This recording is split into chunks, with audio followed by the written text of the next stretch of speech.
And now, broadcasting live from Las Vegas, the Snake Sports Talk Show with Jake Silva starts now.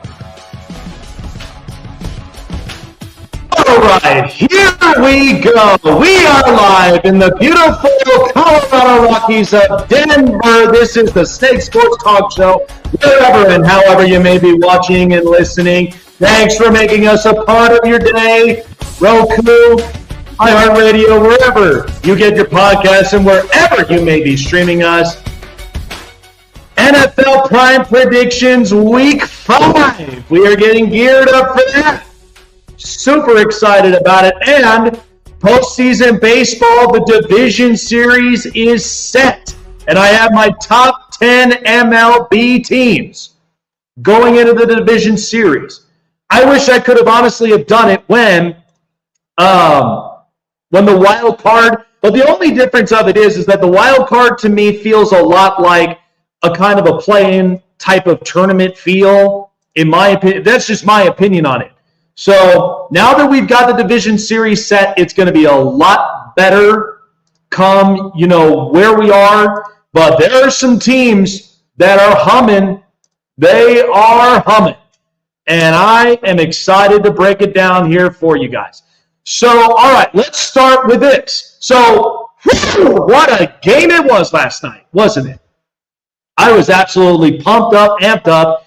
I couldn't even believe it. So, people that were writing off a bit of the Atlanta Falcons, I took the Falcons in this game. It was not because of Kirk Cousins' stellar quarterback play. It wasn't because that the wide receiving core literally cooked and they feasted. I took them because I did have a feeling that the defense would have rebounded back even after the last game that they played, and I felt like the team would have played a lot better. This is the reason why I took them. But Baker Mayfield, I will tell you, when you watch both of their quarterback play, were you not impressed on both sides of the football? Where Baker Mayfield and Kirk Cousins showed their stuff. But Kirk Cousins, let me just tell you something about this. We always give crap to Kirk Cousins when it comes to prime time football games, is because his record just shows for itself. It doesn't quite end up meshing up. So to me, when I look at Kirk Cousins and I saw a performance like that for over 500 passing yards, he's thrown the ball 58 times. He has 4 touchdowns, no turnovers. I mean, that was an unbelievable performance. I couldn't believe it. I was shocked. And to me personally, the way that I took it was the Falcons, their offense was humming. Zach Robinson, the offensive coordinator, was eventually going to get this right. And it takes time for a lot of teams. You don't realize how much that this takes time. But they looked a lot better. Offense was fluent. And at the same time, Tampa Bay's young defense was, in fact, getting into some of those spots. But Tampa Bay's offense with Baker Mayfield, I felt like both quarterbacks really outplayed it. And you look at a lot of the situations, and especially with these rookie quarterbacks, when you think about some of these veterans like a Kirk Cousins or a Baker Mayfield or a Sam Darnold or a lot of them, you can't write these guys off. Baker Mayfield, we know what the situation in Cleveland was not as great.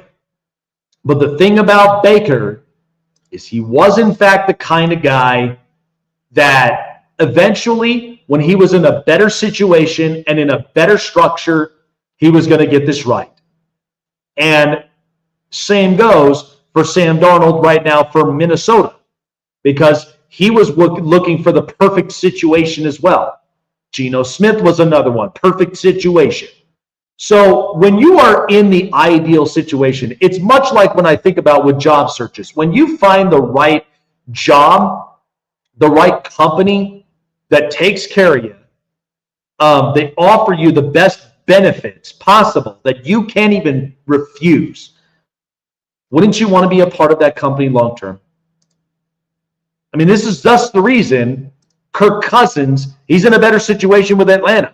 Minnesota eventually was going to move off of Kirk Cousins because it felt like at times offense was a bit stagnant, yet they were still competitive. But at least last year, before the injury with Kevin O'Connell, I mean, Kirk Cousins was putting up really good numbers. This year with Zach Robinson and with Raheem Morris, this is a damn good-looking Falcons team. And I predicted them to win the division in the South. I also predicted that this could be a situation and a scenario. You're starting to understand why the Falcons situation looks a lot better than we think. They not only just signed Kirk Cousins, they then drafted Michael Penix, their future. And look at a lot of these other teams who I don't even know as far as their future is concerned. But it looked pretty shaky for the most part. And people were just kind of thinking about this whole thing with the Atlanta Falcons. It worked out just fine. And Kirk Cousins, he's here for the now, probably for next year as well. But the future is Michael Penix. But this is the kind of build that you would want for the Atlanta Falcons. Now, eventually, because next year's draft, it's very defensive. They could go get some defensive pieces. We know Grady Jarrett's up there. Matt Judon at some point, he's going to be up there. So you have a ton of options. But I felt like last night was a matinee. Okay, it was a movie premiere with both these star quarterbacks, and it worked out absolutely beautifully. It worked out perfectly to every part of this. So I was all for it. And I think for Kirk Cousins to be in the now and not think of the future is one that I think is valuable. Michael Penix is the future. But for right now, this was arguably the best looking Kirk Cousins I think I've seen in a long time. Best. On a primetime game, on a Thursday night, on a short week. Think about that. And Kirk Cousins is doing what Kirk Cousins does. Now, this time around, he looks a lot more poised. He looks a lot more focused, which has been the knock for a very long time with Kirk Cousins. But man, did we absolutely love the fact that he looked good. He looked really good. All right. Okay, so the Davante Adams stuff started brewing up. So just before the show, there was a little message that was sent. And of course, it was put on Davante Adams' story. Now, I have a little bit of a soft spot when it comes to scary movies. I really do. Okay? And even for scary stories. But there was a picture of Edgar Allan Poe, one of the best writers, best authors, the best novels that you can think of. The Raven, the old Nevermore. So that was put on. And people are thinking, is the Baltimore Ravens in contention for this? So it kind of drew a lot of people's interests. Would Davante Adams work in Baltimore with Lamar Jackson? Now, to kind of give you an idea, there are people in the NFL, people in the league, who love Lamar Jackson. He's a competitor, wins 75% of his games, and he's somebody that wants to get better every single week. And he wears a lot of games on his shoulders, mind you. It's a real thing. The thing about Lamar Jackson, and what I think is also kind of important to think about, is he is in fact the kind. And when you really think about it, is the kind that I think a lot of players would love to play with. They really would. Now, we know Lamar Jackson. We know that there had been a time where he struggles against Kansas City, but doesn't a lot of the league. Doesn't a lot of the league do anyway? But Lamar Jackson through and through. He's a fun player. He's a great player. We just know that he hasn't been able to get over that hump just yet.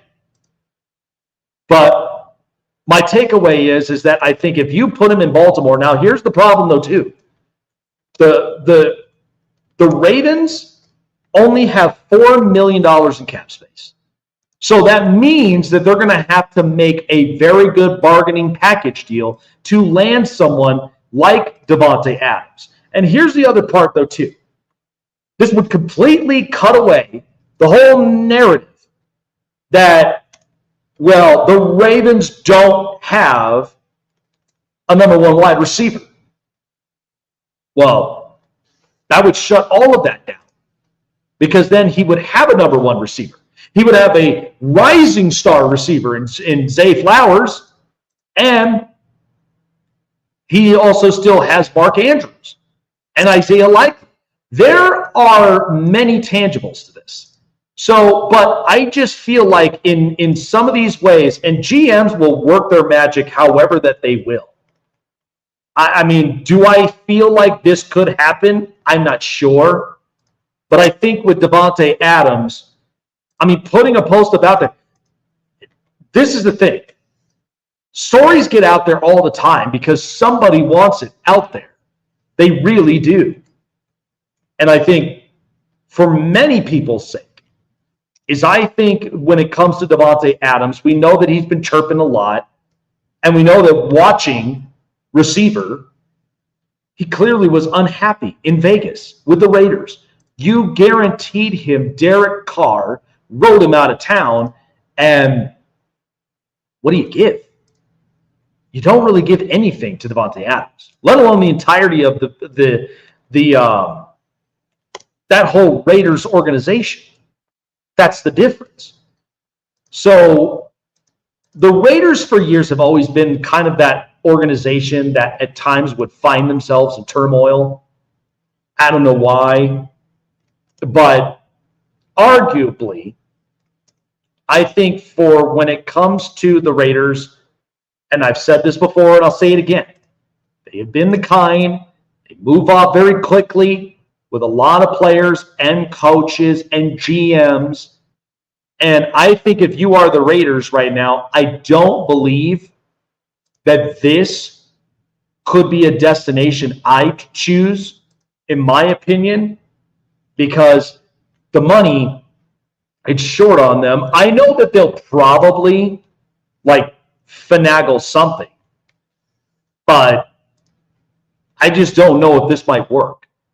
We know Lamar loves his tight ends, and we also know that Lamar at times, I mean, he's got to find all of his receivers, and he can throw the ball. Don't mistake yourself on that. He can throw the ball.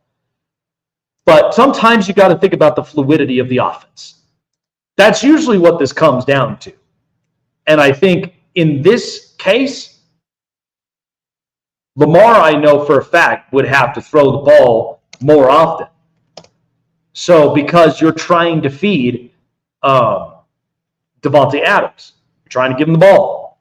Think about a lot of these receivers in the league right now that are not in ideal situations, but they definitely got paid hefty. Tyreek Hill with the Dolphins left the Chiefs because he wanted to go and chase the payday. Already won a Super Bowl, but felt like he was worth it. So, to me, I don't think their situation in Miami is even ideal. That's the one for me that, because Tua goes down with an injury, you could see this writing all over the wall. I mean, it does not look good. Okay? That's my personal opinion with it, with Miami's build, because without Tua, this offense can't work properly. And so you're seeing that kind of struggle. It sucks. It's hard, but this is the reality of the NFL.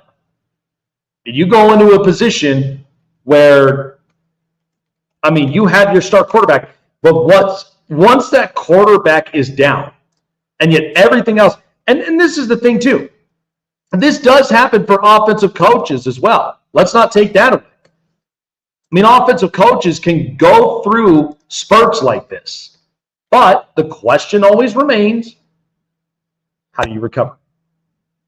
How do you honestly recover? So I think that's kind of where we find ourselves. So I just think with Davante Adams, there's many teams that's been buzzing. The Saints, the Jets, the Steelers, the Chiefs, the Bills, the Ravens. There's multiple teams that are out there buzzing right now.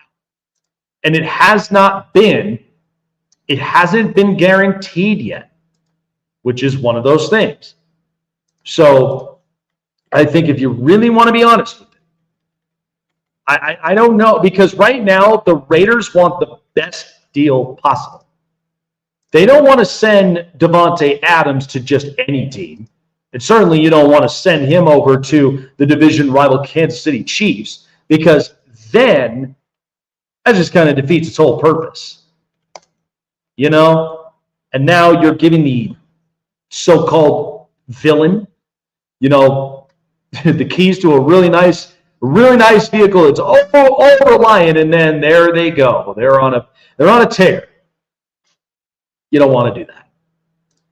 I'm telling you right now, you don't want to do that. So I think the Raiders are going to get the best deal possible. Because to me, I feel like if you're like Davante Adams to this kind of extent, what he's worth right now, and this is just my opinion, I'd say he's worth a second, a third, and a fifth round. If you really want me to be honest, he's 31 years old. Yes, he can produce, but age always is important to think about. Okay, he's 31. So how much more of that production do you think it will take? Honestly, how much of that will he have left in the tank? And this happens for a lot of star receivers. When they go elsewhere out of ideal situations, Green Bay, Buffalo, Kansas City, it works one of two ways. Now, the outlier, in my opinion, feels a lot like with Stephon Diggs. It's interesting. And I'm going to watch that game too, because that's one of my favorite prime prediction it's one of my favorite prime prediction games is the Bills and the Texans. That's going to be a fun one. So I'm excited about that. But I'm just telling you, I think the Raiders are going to look for the best deal possible. Like I mentioned, I mean, that is honestly my guess is what the price is worth. So to me, I mean, I could see it. I could see that writing all over the wall, and I can honestly see that happening. So I'm just, listen, I'm the one that basically, you could put this on record. I've said it. So if you want to put this up on record, you go right ahead. But I'm just saying, I think there's going to be a point where a lot of these receivers that act like divas, you're not going to want to put them in a situation where it favors them. No disrespect to wide receivers, but some of these businesses, you want to get the best outcome in your organization. Because to me, you can get another receiver. You have Jacoby Myers and Trey Tucker and Brock Bowers. You can go get another one if you want to, because receivers these days are popping.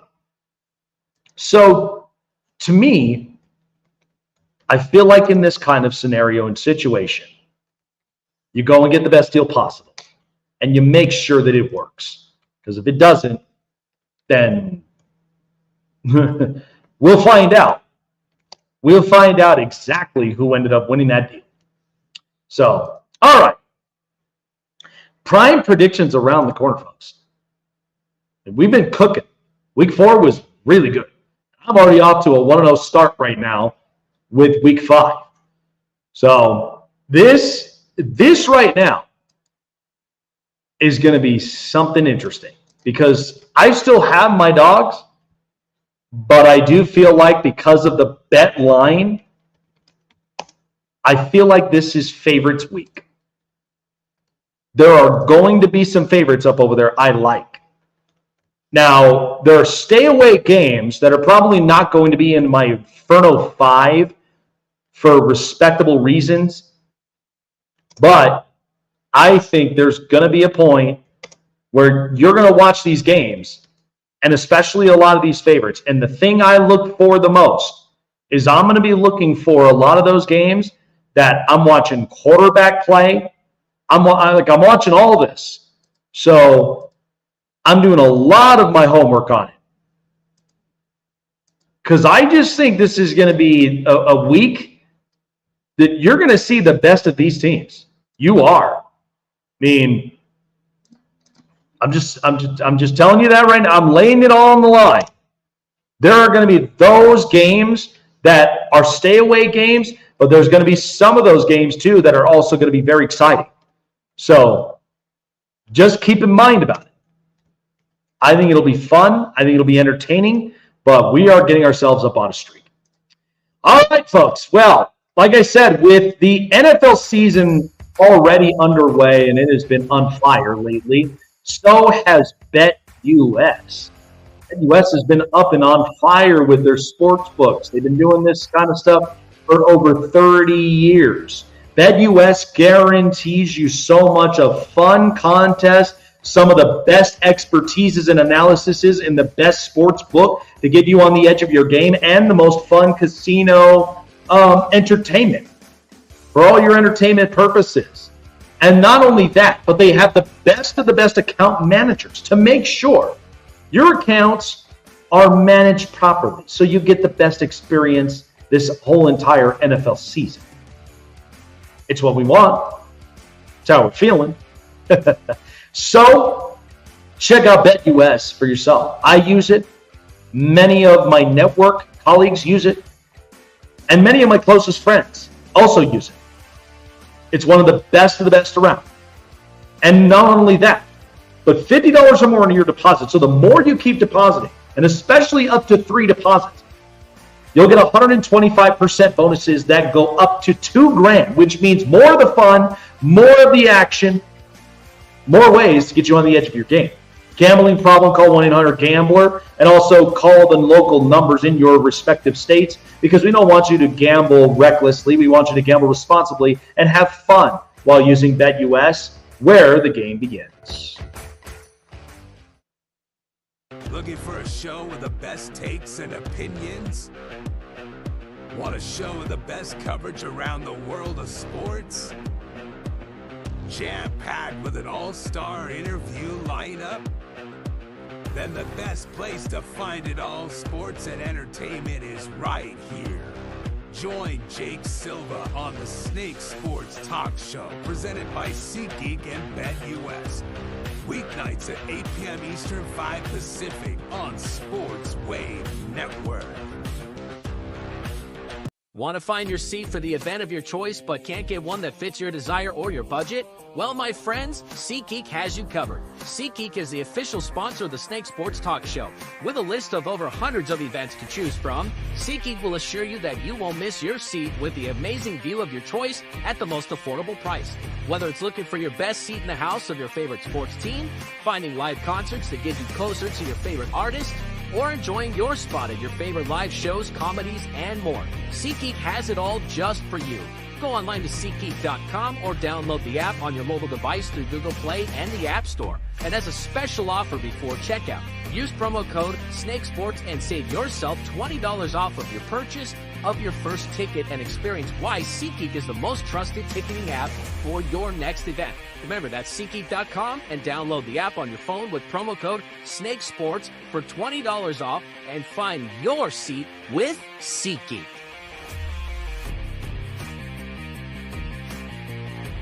Check out the Con Man live on the Sports Corner, coming to a screen near you, giving you the greatest stories from basketball legends you've never seen before. Sharing their glory, building the toughness, and how they show off their swag. But only one man knows all that, and that's the Con Man. Join Michael Conceição, the Con Man, at the Sports Corner, Fridays at 5 p.m. Eastern, 2 Pacific on Sports Wave Network.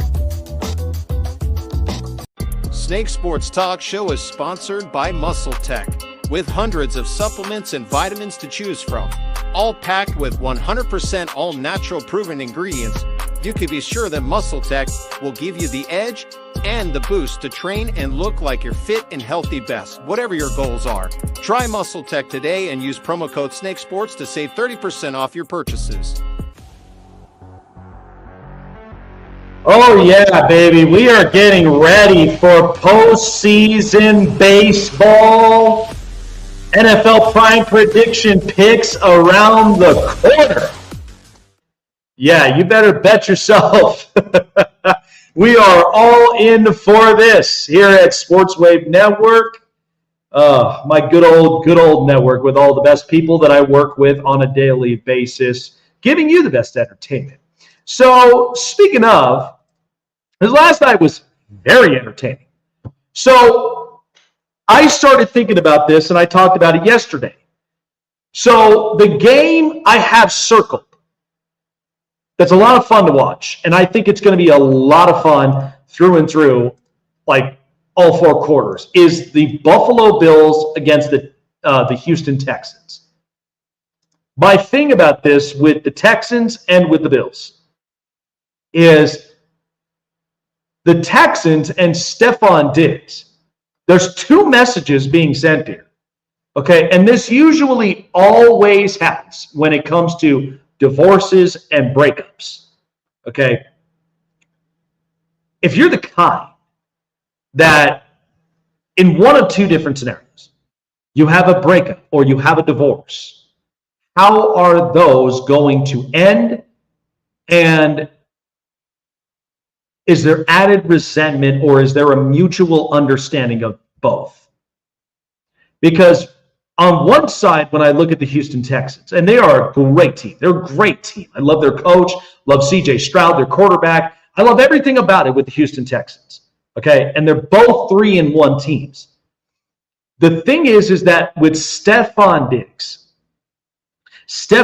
feels a lot like that when you look at breakups and divorces, feels a lot like the one that is trying to prove that he's got it better than Buffalo. You know, you're showing off the sports car. If you're the woman, maybe you have yourself a very attractive boyfriend and you're trying to prove to the ex that like, hey, look at my hunkin' man. He's more of a man than you think. And in some of these instances, and this happens with both, or even if it's like the guy, he's got a smoking hot girlfriend, trying to really kind of dig the ex, you know. So to me, Stephon Diggs seems a lot like somebody that's chirping very loudly against the Buffalo Bills, whereas the Buffalo Bills feels a lot like an either or, man or woman, feels like the one that after the breakup and after the divorce, you're going to the gym. You're eating healthy. You're eating right. You're not stressing about the other person because you've got other focuses. Josh Allen is focusing on winning games, and he's focusing on beating the Kansas City Chiefs, okay, like everybody else. That's his main focus. And what the message the Buffalo Bills is trying to send Stephon Diggs is we don't need you. We don't need the drama. We don't need the show-offs. We don't need any of this. And in the end, a lot of people started to speculate the Buffalo Bills. They were selling your stocks. I was there. Okay, don't deny it. I was there. Many people were selling off their stocks on the Buffalo Bills. I did not.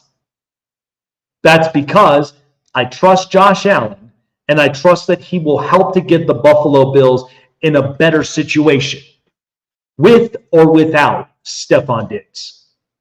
So to me, it feels a lot like the man or woman in this kind of relationship where you moved on from your ex, you're not clinged, you're not like you're burying your head in the sand and thinking, man, that was my one and only from there. I will never be able to do better. No, they closed it off, came to a mutual understanding. One's just chirping over and showing off, while the other's back in the gym, eating healthy, focusing on important tasks, whether that's a job, a business, or, something like that. or they're basically reshaping their images from like mentally. Was this a better or was this a bad situation? And if it was a bad situation, you're moving on, you're focusing on yourself, you're healing yourself mentally, physically, and emotionally. And then eventually somebody walks on by and says, I love you for you.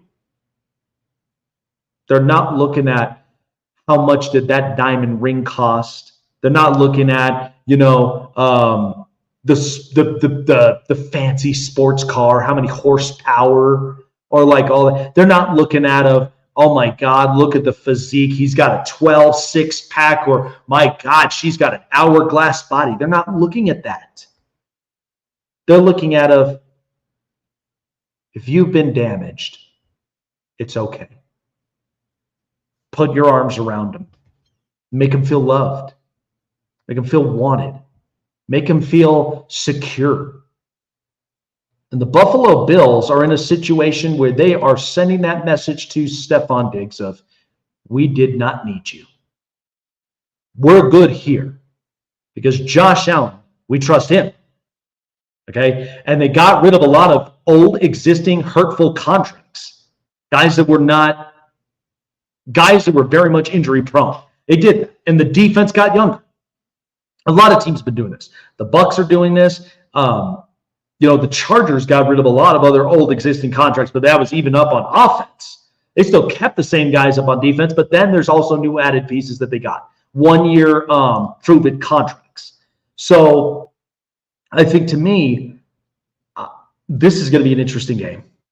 I think Josh Allen's here to prove a point.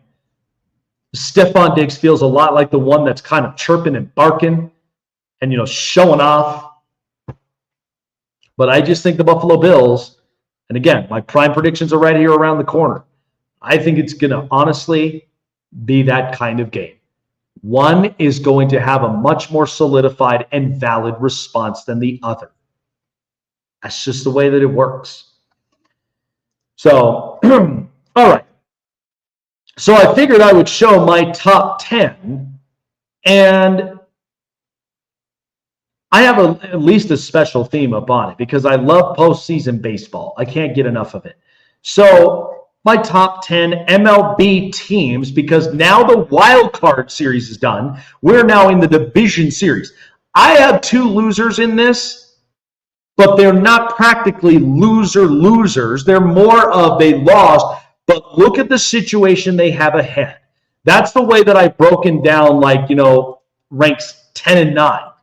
Is there's 2 losers in this that I really, really like, that I think have a brighter future ahead of them.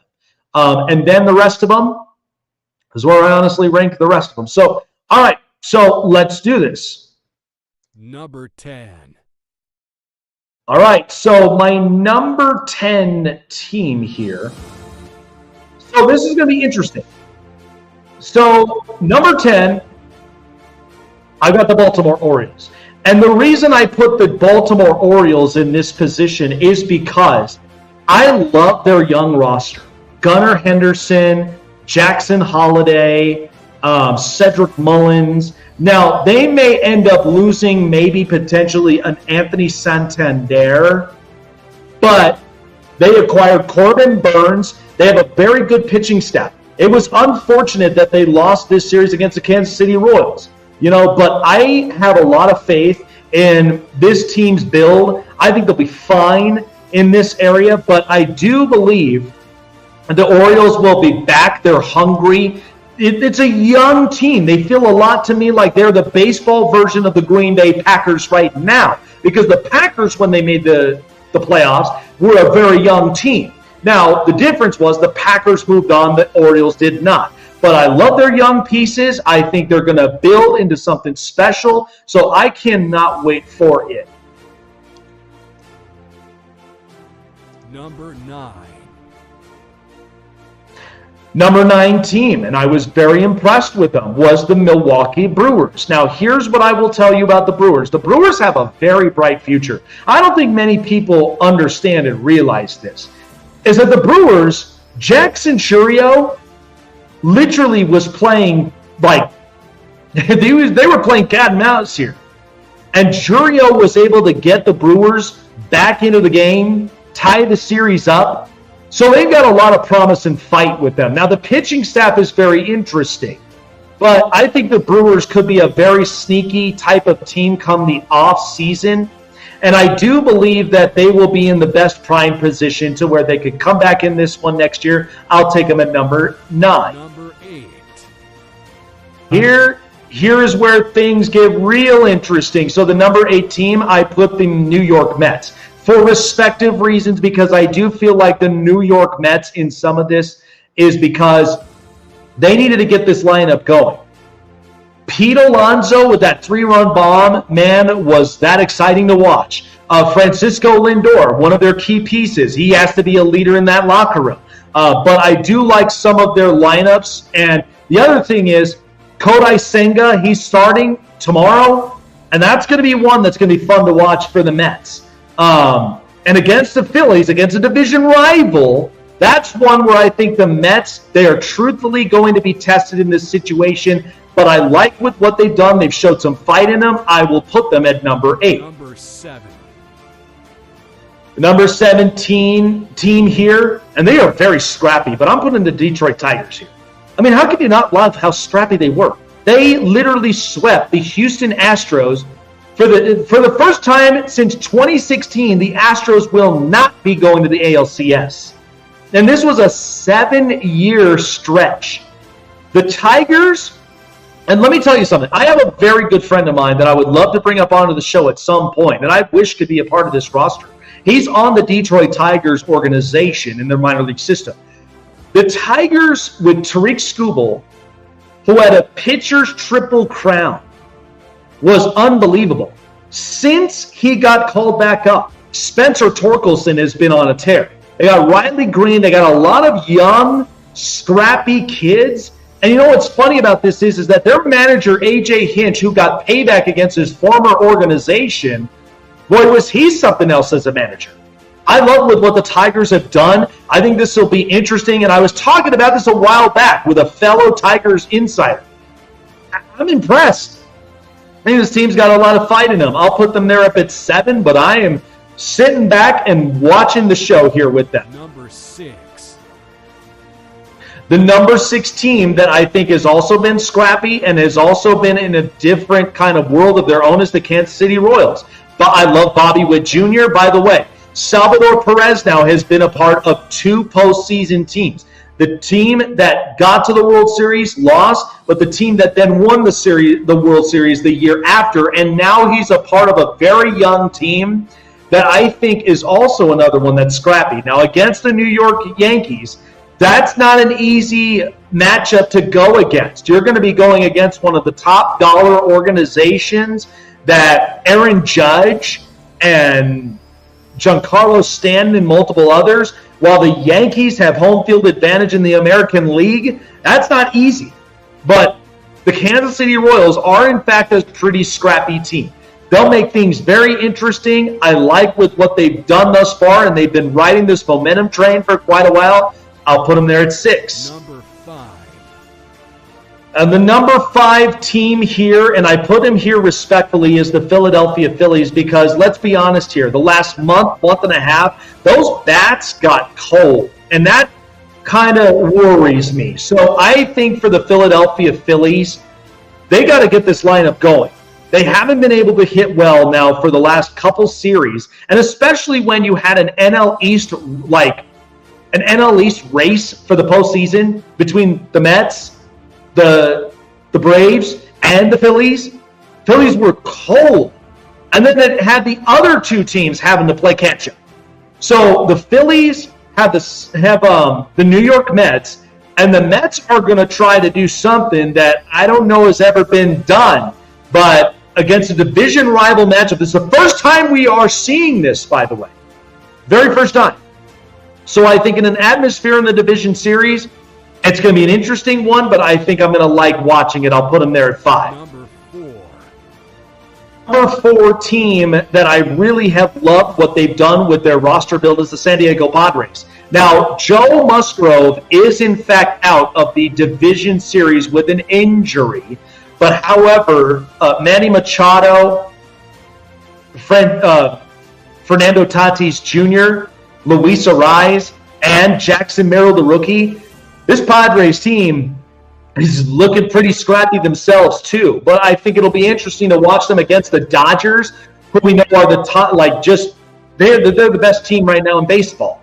And I think the Padres, they're not going to be the kind of team that you want to sleep on. So I'll put them at 4, but keep your eyes out on them, because this division series against the Dodgers is going to be something that is going to be an absolute movie premiere. So I'll put them there at 4. Number 3. I can never figure this organization out, but yet for some reason they're always playing so good. The Cleveland Guardians. The Guardians have a very good bullpen with Emmanuel Clase and several other arms I like, even with a couple of starters I like. But Jose Ramirez and both the Naylor brothers, Josh and Bo Naylor, and these guys are swinging. And not to mention, they've got some guys that get on base and they also score runs, which is very important to them. They play very good quality baseball than most people do. You know what's funny? They kind of remind me in this spot almost like what I would see with the Kansas City Royals in like 2015, because this was a team that was very dominant in the AL Central, and now you have them and the Tigers and the Royals in this position is insanity. So I think, to me, the Cleveland Guardians, now they are facing off against the Detroit Tigers, another division rival matchup, but that's going to be really, really something to watch. I'll put them there at 3, but the Guardians, I can never figure them out, but they're so good, though. Number 2. Number 2 is one of the most expensive franchises in Major League Baseball, and it's the New York Yankees. My thing with the Yankees, Aaron Judge has been on a tear. They're starting to figure themselves out at this point. So now they've got their matchup against the Kansas City Royals. I'm not going to take this as a cakewalk because the Royals have been playing pretty scrappy. But this is an opponent that I am excited to watch. And this series itself, because you've got home field advantage, in the Yankee Stadium with that atmosphere, watching the Yankees in the postseason. I mean, right now, here's the thing. They've got no Astros in this postseason now for the remainder. This is paving the way potentially for a Yankees type of World Series atmosphere. I don't know if it's going to happen, if it's honestly possible, but don't count them out with the probabilities. And then here's the number 1 team. Number 1. I have any other teams that can honestly end up, matching up well with Shohei Ohtani, Mookie Betts, Teoscar Hernandez, Freddie Freeman. Anybody? This will be the first time ever Shohei Ohtani, we finally get a chance to watch the unicorn play. I mean, wow. The fact that we have the Dodgers now in the postseason once again, but this time Shohei Ohtani. This is the moment that you spent every penny on. This is the moment. And so I think for the Dodgers against the Padres, that's not going to be an easy series at all, but it is certainly going to be one. I'm going to have to double, if not triple up my popcorn. My wife's a Dodger fan, and I watch the Dodgers up front in person, and especially with Shohei Ohtani out here in Colorado. But this is a team that I think is destined for anything.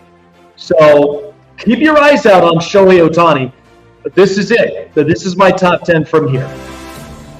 Again, I have very good hopes for the Baltimore Orioles and for the Milwaukee Brewers. But, the Mets, they fought through, and the Detroit Tigers played spoiler and swept the Astros. The Kansas City Royals really gave it to the Baltimore Orioles. And then the Phillies are cold. The Padres are hot.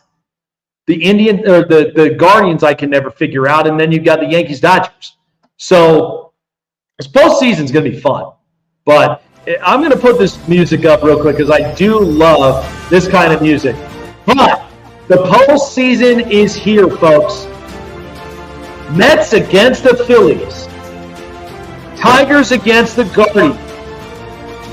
The Padres against the Dodgers, and the Kansas City Royals against the New York Yankees. The division series is here, and you don't want to miss it. We got it all covered here for you on Sports Wave Network. Check in with your local live streams for all these games during the postseason. Boy, I loved it. Anybody want to give a thumbs up on that? I loved the promo. Absolutely love the promo. Well, it is that time of year again. Week 5, we just got through postseason baseball with my top 10. Now here we go with Jake's Prime Predictions, and it is cooking. Here we go. Let's turn it up.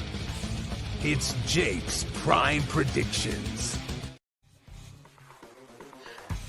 All right, so the first game I got in London, England, is between the New York Jets and the Minnesota Vikings. Now, most people, I think, are going with the opposite way, but I am trusting the Minnesota Vikings here at -1.5.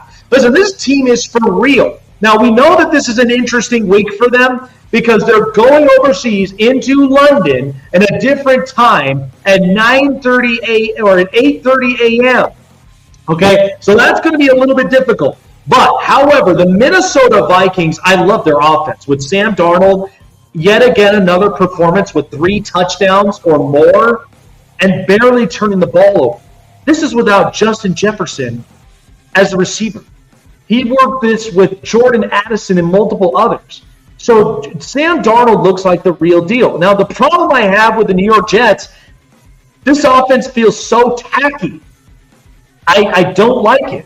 And one of those reasons is it's just like, I don't know what it is. I can never figure this out. But to me personally, I think that the Vikings, I love what Brian Flores has done on their defense. So the 1.5 doesn't seem so bad to me. I'll take the Vikings here in this position, and I will take them to win in London in the international game 24-20.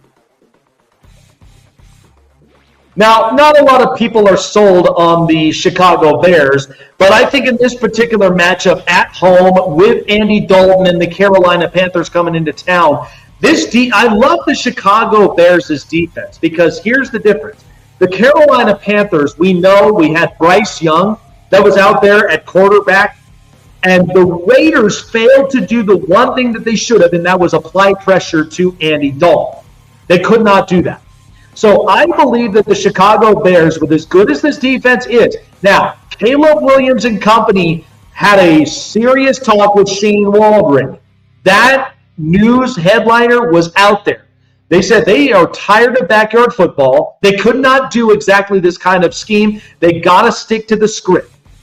You got to start with the scripted play first. And when you do that, then the rest will flourish. Caleb Williams, I'm hoping for at least a rebound-type game. Now, he did throw for a lot of yards, so that's a good sign. I think with the Bears at home, feels a lot to me like they may clean up and fix some things. So I'll take the Chicago Bears at home against the Carolina Panthers to win 27-21. So many people are going with the Baltimore Ravens just because of the performance that they gave out last week against the Buffalo Bills. Well, I don't think this is going to be something that's that easy, especially against a division rival. And I hate betting on AFC North division rivals because it's just unpredictable. But I'm going with the Cincinnati Bengals at +1. Listen, I know their defense doesn't quite look at all really good. And a lot of this has to be that they have to trust Joe Burrow to win in shootouts. That's not how you do things around here. But I do love the fact that the offense hasn't quite missed a step with Joe Burrow. Jamar Chase, he's definitely shown up. Jermaine Burton and multiple others on this offense are starting to click. They're pissed right now. And Joe Burrow had a serious conversation with the coordinators and with the head coach because enough's enough. You can't be playing like this. So I think the Bengals are going to be coming in with a statement game against the Baltimore Ravens and in a very wonky betting line at +1. Give it to me, 24-23. Cincinnati wins this one at home. This is a statement game towards Stephon Diggs and company. I'm going to take the Buffalo Bills at +1. Have you seen with how the offense has flourished and how the offense has been very productive in the last 4 weeks, this Buffalo Bills team looks for real. Now listen, this defense is young. I get it. They're going to figure some things out. But Josh Allen is putting everything on the line. And this is the kind of statement like I was talking about earlier towards Stephon Diggs. They didn't truthfully need him. If this was going to be one of those scenarios and situations where you're going to hear him chirp, I think the Bills get their money's worth against the Houston Texans. I will take them to win here on the road. And this is going to be this is my favorite matchup of the week. I will take the Bills to win, send a message to Stephon Diggs, and win this game 28-27. Now, I particularly have this as a stay-away game, which I really don't like, but I'm going to take the Jacksonville Jaguars at -3. My problem with the Indianapolis Colts is that I know they have Joe Flacco, but things have not worked from the start of the season. That's a problem to me. Now, I know they have Joe Flacco as their veteran quarterback right now, as Anthony Richardson is going through injury and has dealt with inconsistency. But the Jags right now need to figure this out. I don't like this one at all, but my gut feeling does tell me in a South matchup like this, I just feel like with Jacksonville, they got to get something going from here. But I did like with how some of their offensive pieces, how they've been working. It's slow build. But I think this is kind of the part where, again, if they lose this, then I'll feel very regretful about this ticket. But I think if they win, then my guess is it's because somebody had to light up a fire, and you know what? And I think that's initially with what may happen with the Jacks. I'll take them to win here 24-20 against the Colts, because this is just one of those games. It feels like a trap and a stay away from me, but I'll take this one here. So this is an even line. They haven't really figured out exactly who would be the favorite or the dog, but I'm going to take the Patriots here at home. The Dolphins are starting Tyler Huntley, and my only problem with this is this game's going to look ugly. I don't like this one bit, but what my gut feeling tells me is that Miami is going into New England without Tua, and you've got their offensive pieces right now that things have not looked very fluent. Skylar Thompson gets hurt. Now you have Tyler Huntley in this, and especially against the New England pass rush, where they really want to end up showing up against their division rival. They couldn't do that against the Jets, but they have an opportunity to steal one away against the Dolphins. I feel very confident in this kind of matchup because the Dolphins are without their star quarterback, but I'll take the Patriots here to win this game. It's going to look ugly for the most part, but I'll take them to win 23-17. I am loving what Jaden Daniels has looked now in the past few weeks. Good God. The Washington Commanders at -3, give me that ticket there. Jaden Daniels in this offense looks so fluent. Cliff Kingsbury gets his revenge against the Arizona Cardinals. Now, the thing that's interesting to me is that defensively, they haven't looked as great. But that doesn't shy away from the fact that their offense can fire and fire on all cylinders and answer back. Now, you're dealing with a Cleveland Browns team that looks very disorganized, that doesn't quite look the same with Deshaun Watson. And you think about it, the Colts have Joe Flacco. Can you notice the difference in fluidity there? I don't think that the Browns have enough of that fluidity. Now, we know Nick Chubb and company may be coming back, but with what I've seen, with the accuracy, the completion percentage, and the control and poise in the pocket, Jaden Daniels looks like the real thing. He's definitely my candidate to potentially win Rookie of the Year. I'll take the Commanders 28-23. So I just have a bit of a gut feeling from here up on this one. I don't particularly like it as much, but I'm going to take the Raiders on the road here in Denver. Now, for people that do not know, the Raiders right now currently in the last few matchups against the Denver Broncos, they have a winning record against them. And this is with multiple other quarterbacks. You name it. But the Raiders right now, they're dealing with this stuff with Devontae Adams, who clearly is not happy, and he's dealing with a hamstring issue, and Zamir White is out. So that means Alexander Madison's going to get the snaps. But the difference of this is the Raiders, we know for a fact, are trying to play.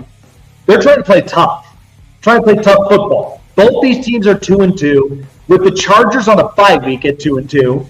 They want to end up getting into a momentum to get them into the second place spot behind Kansas City.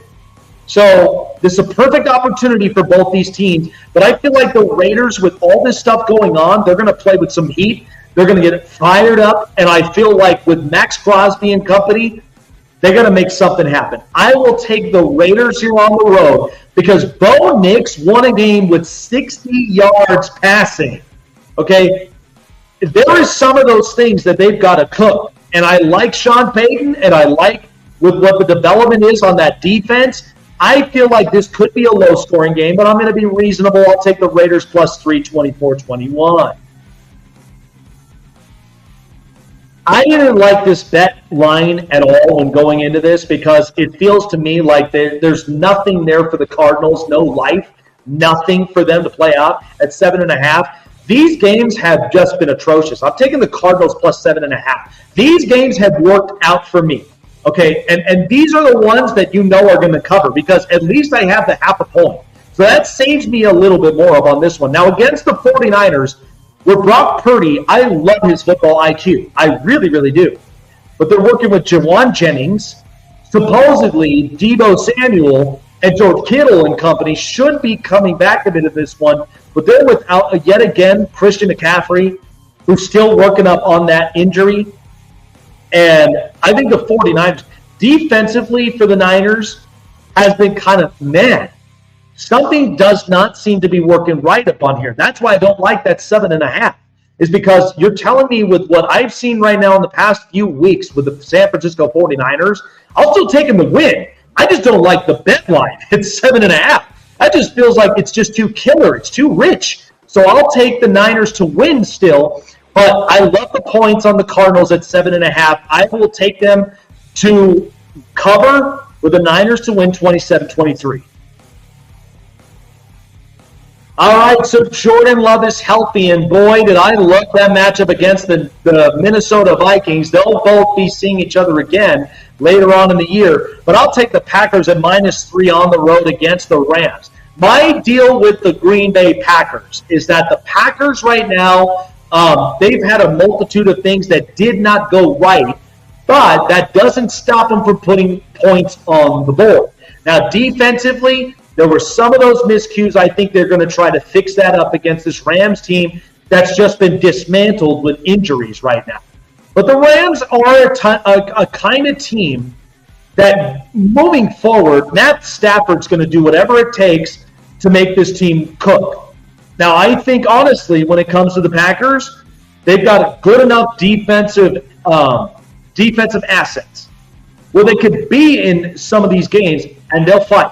So I will take them to win this game and cover with the points at -3. Packers win on the road 27-21. All right, people don't like Seattle for whatever reason. I don't understand. But after what I saw from the Seahawks this past week against the Detroit Lions, now, yeah, they got their asses handed to. So usually this is what happens. When teams get undressed and they get humiliated the last week, they often come back with a vengeance. And against the New York Giants, who are missing Malik Neighbors, and that secondary is suspect. But I love their defensive front. That may be the only thing that could be causing problems. But other than that, has anybody even paid attention to Jackson Smith-Njigba? The guy can play.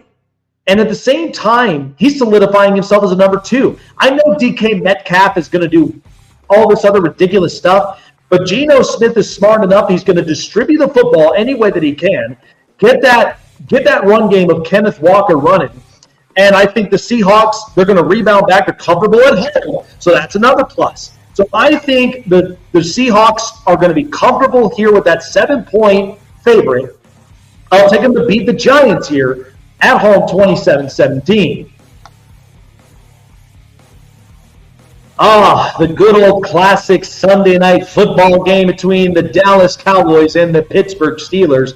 So as of right now, the Steelers have been on the roll. Now, last week, they suffered their loss, but I think they might have learned a bit from that. I'll take them here at home -3. The difference of this is that the Dallas Cowboys right now are without DeMarcus Lawrence. They're without at least some of their key pieces. And from the last couple of weeks, they're not a team that really, surprises me. I mean, they got absolutely boat raced against the New Orleans Saints at home. They barely came in with a win against the Giants on Thursday night on a short week. I'm not intimidated by this Dallas offense right now that is trying to figure a lot of things out, because right now it's CeeDee Lamb and just whomever receivers we got. The run game looks suspect, and a Pittsburgh defense that has been giving up less than about 70 yards on the ground. They've been shutting down the run game. So what does that mean? Another trap for Dak Prescott and the Cowboys. I will take the Pittsburgh Steelers in this game and win this one at home with a tougher atmosphere. I just don't think Dallas is going to be ready for this one. I'll take them to win 27-20. So even though I know the Kansas City Chiefs at home in Arrowhead on a Monday Night Football game, right now without Rashee Rice, this offense looks completely different. Now that means that guys like Travis Kelce and Xavier Worthy and a multitude of others, they've got to now start to step up. They got to start to play. And so to me, once again, the underdog lines against the Kansas City Chiefs have been so damn good. I'm telling you, it's absolutely insane and a bit absurd that it's literally looking like this. But I'm telling you right now, this Chiefs team is not the same kind of Chiefs team that we are used to seeing. Too many close games. And they've been bailed out on all of them. I mean, last week against the Chargers, it was a bloodbath. And both defenses were showing up. So to me, I'm going to take the Saints points at +5.5, because I do feel like the Saints, to some degree, they need something. They need a win from here. They got to get themselves back on track. And so hopefully this is one, because of a lot of close games they've been playing. The Chiefs do not look like that kind of overpowering team, but they're winning situationally. I'll take the Chiefs to win, but that +5.5, a lot of those underdog games have been looking so good for me with the points. Give me Kansas City to win, but the Saints to cover 5.5 at a 24-23 final score. And that is that for my prime predictions. So I've got the Vikings -1.5. I've already had the Falcons winning that game. Took the points up on that one, and I won that. I got the Vikings, Bears favorites, Bengals, Bills underdogs, Jags favorites, an even bet line with the Patriots, a favorite to the Commanders, underdogs for the Raiders and Cardinals, favorite Packers and Seahawks, and the Steelers, and then an underdog Saints 5.5. That's what the bet lines are telling me. So, and they've been pretty good. It's been kind of roughed up, though, for at least for the fans when they go and bet this thing. It's been hard. So I will tell you, it's interesting. But I do feel like it is something worth noting. And it is one of those, I think, for many people, like the bet lines, and I know Vegas, they have a way of trying to manipulate this. Okay? They really, really do. It's a kind of thing that you hope in some of these areas, that you hope changes up. But I'll tell you, it's this is the kind of stuff I don't get fooled by very easily. I have to do my homework and my research. offensively, defensively, to even see what these teams have looked like now in the past few weeks. So, again, keep your eyes on it. Don't take your eyes away from what could be, because a lot of those games, they are not as very favorable as you think that they are. There are some of them. I've got some favorites, but that is going to be very interesting. So, all right, that's going to do it here for me on the show. This week has been really, really good. Loved it. Prime prediction picks from our good partners at BetUS. When you deposit $50 or more to your betting deposit, 125% bonuses, up to $2,000 for your first 3 deposits. Matching it up. It's the best match right now in the sports book nation. It's just so good. BetUS, where the game begins. Get yourself into the contest for football and for baseball postseason. You don't want to miss it. And also by SeatGeek. If you are going into the big game in the postseason, or you're going into your big game in the NFL, trust SeatGeek to find the best seat at the most affordable price when prices are outrageous. SeatGeek won't do that to you. SeatGeek is too good to find you the best affordable price.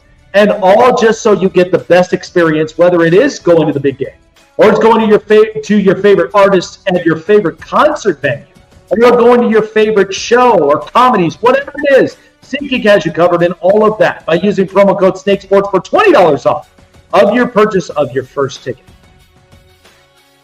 With yours truly, signing off here on the Snake Sports Talk Show. We will see you guys next week for more of what we got in store on the show. Take care, you guys. We may have a new look, so stay tuned for that. Take care, everyone.